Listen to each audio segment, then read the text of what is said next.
নমস্কার। বিশ্বকবি রবীন্দ্রনাথ ঠাকুরের লেখা কবিতা লুকোচুরি। আমি যদি দুষ্টুমি করে চাপার কাছে চাপা হয় ফুটে, ভোরের বেলা মাগো ডালের পরে কচি পাতায় করি লুটোপুটি, তবে তুমি আমার কাছে হারো। তখন কি মা চিনতে আমায় পারো? তুমি ডাকো, খোকা কোথায় ওরে? আমি শুধু হাসি চুপটি করে। যখন তুমি থাকবে যে কাজ নিয়ে, সবই আমি দেখব নয়ন মিলে। স্নানটি করে চাপার তলা দিয়ে আসবে তুমি পিঠেতে চুল ফেলে।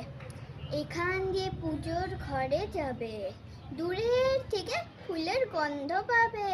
তখন তুমি বুঝতে পারবে না সে তোমার খোকার গায়ের গন্ধ আসে। দুপুর বেলা মহাভারত হাতে বসবে তুমি সবার খাওয়া হলে।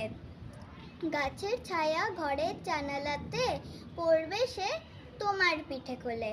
আমি আমার ছোট্ট ছায়াখানি দোলাবো তোর বইয়ের পরে আনি। তখন তুমি বুঝতে পারবে না সে তোমার চোখে খোকার ছায়া ভাসে। ধন্যবাদ।